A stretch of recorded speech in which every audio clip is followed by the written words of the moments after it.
La séance est ouverte.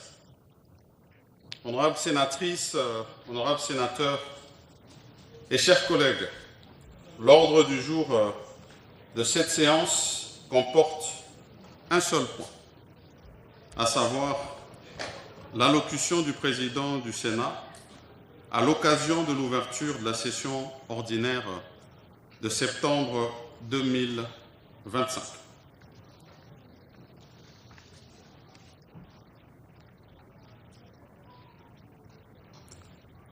Honorable président de l'Assemblée nationale et distingués collègues, Madame la Première ministre, chef du gouvernement, Monsieur le Président de la Cour constitutionnelle et Président du Conseil supérieur de la magistrature, Monsieur le Procureur général près la Cour constitutionnelle, Monsieur le Président de la Cour de cassation, Monsieur le Procureur général près la Cour de cassation, Madame la Première Présidente du Conseil d'État, Monsieur le Président de la Haute Cour militaire, Monsieur l'Auditeur général près la Haute Cour militaire, Monsieur le Premier Président de la Cour des comptes, Monsieur le Procureur général près la Cour des comptes, Monsieur le Président du Conseil économique et social, Messieurs les présidents des institutions d'appui à la démocratie, honorables membres des bureaux de l'Assemblée nationale et du Sénat, honorables sénatrices, honorables sénateurs et chers collègues, Mesdames et Messieurs les membres du gouvernement, Mesdames et Messieurs les ambassadeurs et chefs des missions diplomatiques et représentants du système des Nations Unies, de l'Union africaine et des organisations internationales, Mesdames et Messieurs les officiers généraux et supérieurs des forces armées de la police nationale congolaise, honorable président de l'Assemblée provinciale de Kinshasa, Monsieur le gouverneur de la ville-province de Kinshasa, Monsieur le bourgmestre de la commune de Lingwala, Messieurs les représentants et chefs des confessions religieuses, distingués invités en vos titres et qualités respectifs, Mesdames et Messieurs, en conformité avec les dispositions de l'article 115, alinéa 1er, point 1 de la Constitution, et 83, alinéa 1er, point 1 du règlement intérieur du Sénat, nous nous retrouvons ce jour, 15 septembre 2025, en séance plénière pour l'ouverture solennelle de la session ordinaire de septembre 2025, consacrée essentiellement à l'examen et à l'adoption du budget de l'État pour l'exercice 2026. Avant toute chose, permettez-moi au nom des membres du bureau du Sénat, des honorables sénatrices et sénateurs et aux miens propres, de souhaiter la bienvenue à tous nos invités qui nous font l'honneur de rehausser de leur présence cette séance plénière solennelle. C'est la marque de l'intérêt particulier qu'ils manifestent pour notre Chambre. Je vous en remercie. C'est aussi pour moi l'occasion, chers collègues, de vous souhaiter un bon retour au sein de cet hémicycle, après 3 mois de vacances parlementaires, au cours desquels chacun d'entre vous a eu l'opportunité de se rapprocher des réalités de sa circonscription électorale. J'espère que vous aborderez cette nouvelle session avec énergie, détermination, bien que vos vacances n'aient pas été de tout repos, au regard de la situation sécuritaire toujours préoccupante à l'est de la République. Honorables sénatrices et sénateurs, chers collègues, comme à chaque rentrée parlementaire, notre première pensée va vers celles et ceux que la mort a arrachés à notre affection. Une fois encore, la mort a frappé notre Chambre au cours de la période des vacances parlementaires, emportant avec elle des figures marquantes de notre vie nationale. Nous regrettons la disparition de l'honorable sénateur Adonis Ngambani Ngovoli et du sénateur honoraire Richard Bampunga Ndombo, dont les souvenirs resteront gravés dans nos mémoires. À ces pertes regrettables, au sein de la famille parlementaire, s'ajoute celle de nombreux citoyens victimes de violences armées, de catastrophes naturelles et d'accidents tragiques sur l'ensemble du territoire national. Il convient également de mentionner les victimes du massacre perpétré par les ADF dans les territoires de Béni et Lubero, ainsi que celle du chavirement d'une baleinière à proximité de Mbandaka et du naufrage d'une pirogue motorisée dans le territoire de Bassankossou. Je rends particulièrement hommage aux éléments des forces armées de la police nationale, tombés sur le champ d'honneur dans l'accomplissement de leur mission sacrée, celle de défendre l'intégrité territoriale et de protéger nos populations et leurs biens, en leur mémoire et en celle de tous ceux qui ont payé de leur vie le prix de la paix, de la sécurité et de la dignité nationale. Je vous prie de vous lever pour observer une minute de silence.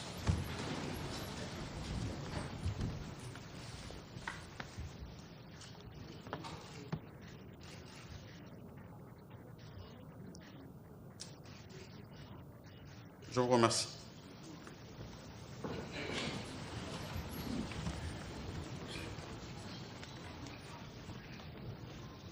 Honorables sénatrices et sénateurs, chers collègues, la présente session s'ouvre dans un contexte marqué par des enjeux importants pour la vie de notre nation. Notre pays fait actuellement face à des défis sécuritaires, politiques, économiques et financiers qui nécessitent des solutions coordonnées et pragmatiques. Face à ces défis, il incombe aux sénateurs, aux membres du bureau et à moi-même de faire preuve d'un engagement loyal aux côtés de son Excellence Félix-Antoine Tshisekedi, président de la République et chef de l'État, et garant du bon fonctionnement des institutions. Cette loyauté nous mènera à prendre des décisions, à formuler des recommandations susceptibles d'avoir une influence directe sur l'évolution politique, économique et sociale du pays, dans le but de consolider l'unité et la cohésion nationale. Nous nous y engageons. L'actualité politique récente a été marquée par le remaniement du gouvernement, à l'occasion duquel 3 de nos collègues, à savoir les honorables José Mpanda, Justin Kalumba et Arlette Bahati, ont été appelés à exercer des fonctions ministérielles. En félicitant nos collègues précités, ainsi que l'ensemble de la nouvelle équipe gouvernementale, je tiens à remercier Son Excellence Félix-Antoine Tshisekedi Tshilombo, président de la République, qui a maintenu son élan d'ouverture à l'opposition républicaine et à la société civile, dans un esprit d'unité et de cohésion nationale. J'encourage cette équipe à s'investir pleinement au service de la nation, en menant des actions concrètes pour relever les nombreux défis auxquels nos populations sont confrontées. Honorables sénatrices et sénateurs, chers collègues, permettez-moi, au nom de notre Chambre, de saluer les avancées diplomatiques réalisées par le gouvernement de la République, sous l'impulsion de son Excellence, Monsieur le Président de la République et chef de l'État. En effet, par sa diplomatie agissante, la République démocratique du Congo a renforcé sa position internationale, comme en témoigne son élection comme membre non permanent au Conseil de sécurité des Nations Unies et à la vice-présidence de la 80e Assemblée générale des Nations Unies. Dans le même élan, il convient de mentionner l'accord de paix signé le 27 juin 2025 à Washington entre notre pays et le Rwanda, sous la médiation des États-Unis d'Amérique, ainsi que la déclaration de principe conclue le 19 juillet 2025 à Doha entre le gouvernement et le M23 sous l'égide du Qatar. Ces démarches illustrent l'engagement constant de notre pays en faveur de la paix et du dialogue. En ce qui concerne le dialogue, le Sénat appuie l'approche préconisée par son Excellence, Monsieur le Président de la République et chef de l'État, à savoir, et sous son impulsion, un dialogue politique inclusif et spécifiquement congolais dans une perspective républicaine pour la souveraineté nationale. Dans le cadre de la diplomatie parlementaire, notre Chambre a participé à plusieurs activités importantes, notamment la journée d'intégration africaine tenue à Benguela, en Angola, la 50e session de l'Assemblée parlementaire de la francophonie tenue à Paris, en France, la 6e conférence mondiale des présidents des parlements organisée par l'Union interparlementaire en partenariat avec les Nations Unies à Genève, en Suisse.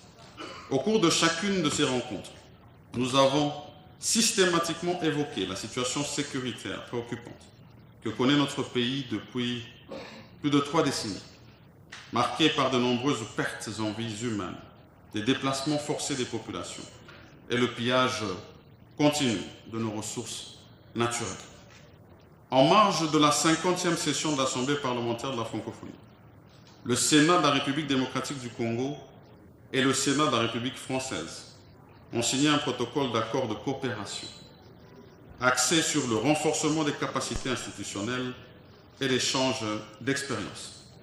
Cet accord concerne l'organisation pour les 2 Sénats et leur personnel administratif respectifs d'un cadre de partage d'expériences dans des domaines tels que l'organisation et le fonctionnement des commissions parlementaires, les procédures législatives, le contrôle de l'action gouvernementale, l'évaluation des politiques publiques, la décentralisation et les finances locales. Il comprend également des aspects liés à la diplomatie parlementaire, à l'autonomie financière et administrative, à la numérisation des travaux parlementaires ainsi qu'au système d'information et de communication institutionnelle. Honorables sénatrices et sénateurs, chers collègues, la question de la justice constitue l'un des principes fondamentaux de l'état de droit et de la démocratie.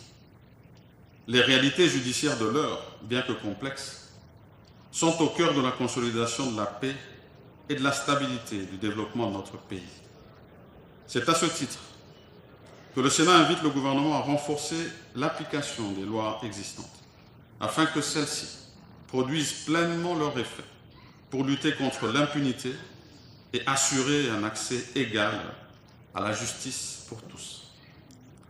Il en va, à travers des actions concrètes, de la crédibilité de nos institutions, de la confiance de notre peuple et du respect de notre pays dans le concert des nations. Ces actions passent par le renforcement de la lutte contre la corruption, l'amélioration des conditions de travail des magistrats, le rapprochement de la justice des justiciables et la modernisation des infrastructures de nos juridictions. Honorables sénatrices et sénateurs, chers collègues, la paix et la sécurité garantissent l'existence de tout État et demeurent le socle de toute ambition de développement. À ce sujet, point n'est besoin de rappeler que la situation sécuritaire reste préoccupante à l'est du pays, notamment en Ituri, au nord Kivu et au sud Kivu, comme en témoignent les récents massacres perpétrés par les ADF dans les territoires de Béni et Lubero. La situation à l'ouest, notamment dans les provinces de Mai-Ndombe, Kwango, Kwilu, Congo central et dans la commune urbano-rurale de Maluku, demeure préoccupante. Les mêmes phénomènes décriés lors de nos précédentes sessions persistent, compromettant la tranquillité de nos populations. Les braquages en plein jour, les enlèvements contre rançon et plusieurs autres actes criminels ne font que grandir la désolation du quotidien de nos populations. À ces menaces contre l'intégrité physique de nos populations et contre leurs biens s'ajoutent dorénavant les menaces immatérielles par la cybercriminalité et le recours abusif à l'intelligence artificielle, la propagation des fausses informations visant à fragiliser et à déstabiliser notre pays. Face à ces défis, le Sénat salue la récente promulgation de la loi sur la programmation de la police nationale congolaise, qui fixe un cadre pluriannuel pour le renforcement des capacités à travers notamment ses effectifs, son équipement et sa modernisation. Au demeurant, j'encourage le gouvernement à accélérer la mise en œuvre de cette loi afin que la lutte contre la criminalité soit menée avec des moyens adaptés et un professionnalisme irréprochable.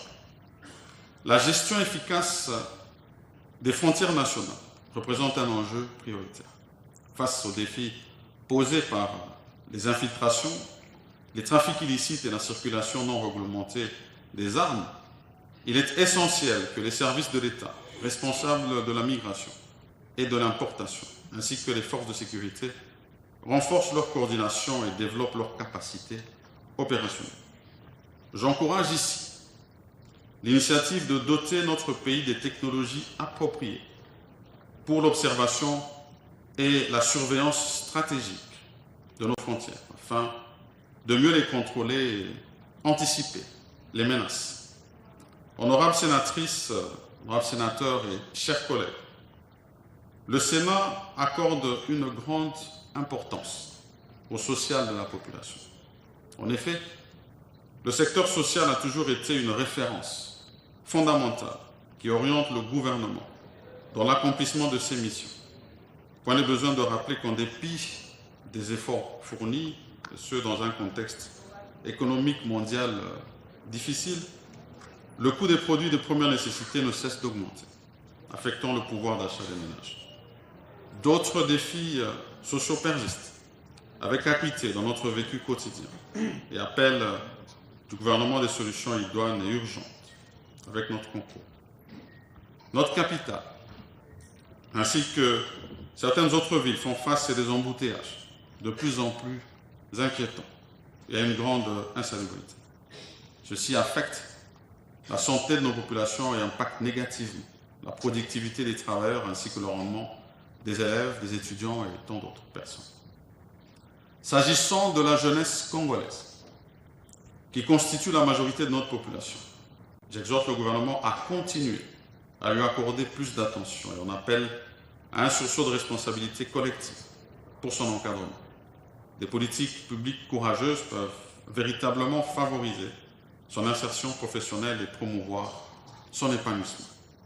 Honorables sénatrices et sénateurs, chers collègues, l'occupation illégale d'une partie du territoire national a occasionné un nombre considérable de déplacés internes, vivant pour la plupart des conditions d'extrême vulnérabilité, sans accès suffisant à l'eau potable, aux soins de santé de qualité, à la nourriture et à l'éducation. C'est ici pour moi l'occasion de lancer un appel au gouvernement, aux organismes humanitaires, ainsi qu'à l'ensemble de nos partenaires bi- et multilatéraux, d'intensifier les efforts visant à garantir l'accès à l'aide humanitaire aux zones actuellement occupées où des populations vivent dans l'incertitude.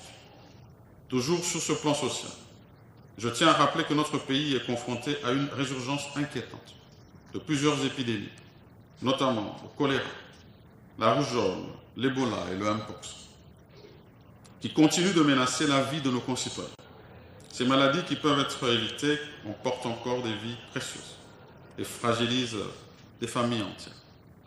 Je voudrais saluer les efforts du gouvernement pour contenir ces épidémies. Toutefois, les réalités sur le terrain nous invitent à renforcer notre engagement collectif. Le Sénat recommande de renforcer les campagnes de vaccination, d'améliorer la couverture santé universelle et d'accroître les efforts de prévention et de sensibilisation. J'en appelle également à la responsabilité de notre population, qui doit contribuer à cette lutte en respectant les mesures et préventions d'hygiène recommandées par les autorités sanitaires. Honorables sénatrices et sénateurs, chers collègues, le réchauffement climatique est un phénomène reconnu. La question environnementale demeure importante pour l'avenir du pays et du monde. La République démocratique du Congo, au-delà de ses ressources minières, joue un rôle écologique majeur en abritant 62% du bassin du Congo, ce qui en fait un pays solution et un acteur clé dans la résolution du climat mondial. Cependant, la République démocratique du Congo rencontre divers défis environnementaux internes. Les grandes villes du pays sont confrontées à des problèmes de gestion des déchets et à des inondations régulières susceptibles d'affecter les infrastructures, la santé publique et la situation sociale. À l'approche de la saison des pluies, j'invite le gouvernement à mettre en place des mesures nécessaires afin que cette période ne constitue pas une source d'inquiétude pour la population, notamment à Kinshasa. Honorables sénatrices, honorables sénateurs et chers collègues, la consolidation de notre jeune démocratie passe inévitablement par le renforcement de la gouvernance des provinces, dont nous, sénateurs, sommes l'émanation, et des entités territoriales décentralisées. Leur bon fonctionnement conditionne non seulement la qualité de notre démocratie à la base, mais aussi l'efficacité de l'action publique. Cependant, plusieurs provinces et entités territoriales décentralisées rencontrent actuellement des difficultés importantes, notamment en termes de ressources financières insuffisantes, de capacités techniques limitées, d'une coordination interinstitutionnelle faible et d'instabilité politique. Le Sénat a par ailleurs reçu plusieurs correspondances concernant des conflits liés à la désignation non conforme d'animateurs au sein de certains secteurs et chefferies. D'autres tensions communautaires persistent dans divers groupes et villages, présentant des risques potentiels de la sécurité nationale. Qui ne sont pas traités de manière appropriée. Il convient également de mentionner les différends opposant les conseillers communaux au bourgmestre, qui constituent un enjeu non négligeable. Le gouvernement devra examiner l'ensemble de ces questions conformément aux lois en vigueur. Je réitère en outre l'importance d'une application sans faille des dispositions constitutionnelles et légales relatives d'une part au principe de subsidiarité et d'autre part à la mise en œuvre effective de la Caisse nationale de péréquation. Honorables sénatrices, sénateurs et chers collègues, les infrastructures constituent l'ossature sur laquelle repose la transformation économique et sociale de toute nation. Sans route praticable, sans pont fiable, sans réseau énergétique et de communication performant, aucun développement durable n'est envisageable. Le Sénat note avec satisfaction le lancement des différents chantiers à travers le pays et encourage le gouvernement à poursuivre avec la même détermination leur achèvement. En ce qui concerne l'aménagement du territoire, la récente promulgation de la loi dans ce secteur marque un pas décisif dans la gestion rationnelle et équilibrée de nos espaces. Honorables sénatrices et sénateurs, chers collègues, la session qui s'ouvre ce jour étant essentiellement budgétaire, le Sénat sera tenu, en temps opportun, d'examiner la loi de finances pour l'exercice 2026, dès qu'elle lui sera transmise par la Chambre sœur. Le vote du budget, loin d'être un simple exercice constitutionnel de routine, auquel nous nous livrons chaque année, est en réalité la traduction en chiffres des charges de l'État, des moyens qu'il se propose de disposer pour les supporter, ce qui requiert de la rigueur, tant dans la maximisation des recettes que dans l'affectation des dépenses. À ce stade de mon allocution, qu'il me soit permis de noter avec satisfaction, nonobstant les conséquences néfastes liées à la guerre dans la partie orientale de notre pays, nous observons des signaux positifs dans la mobilisation des recettes du budget de l'exercice en cours. Cependant, sous réserve de la reddition des comptes du budget clos de l'exercice 2024 et celui en cours, leur exécution accuse des faiblesses qui affectent le bon fonctionnement des institutions d'État.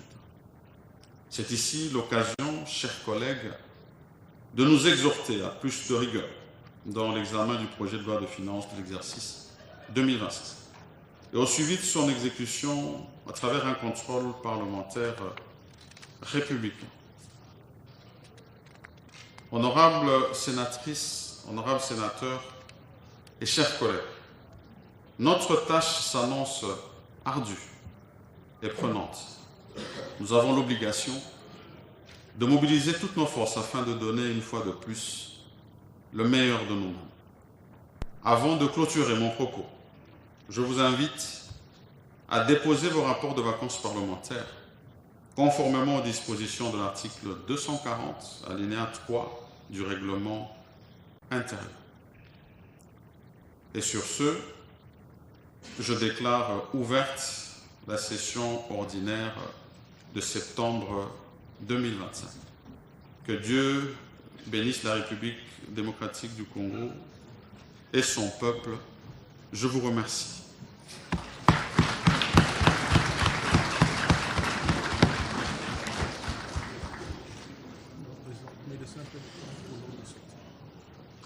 Je vais d'abord lever la 5 minutes, faites un petit calcul pour avoir... Le seul point inscrit à l'ordre du jour étant épuisé, la séance est levée.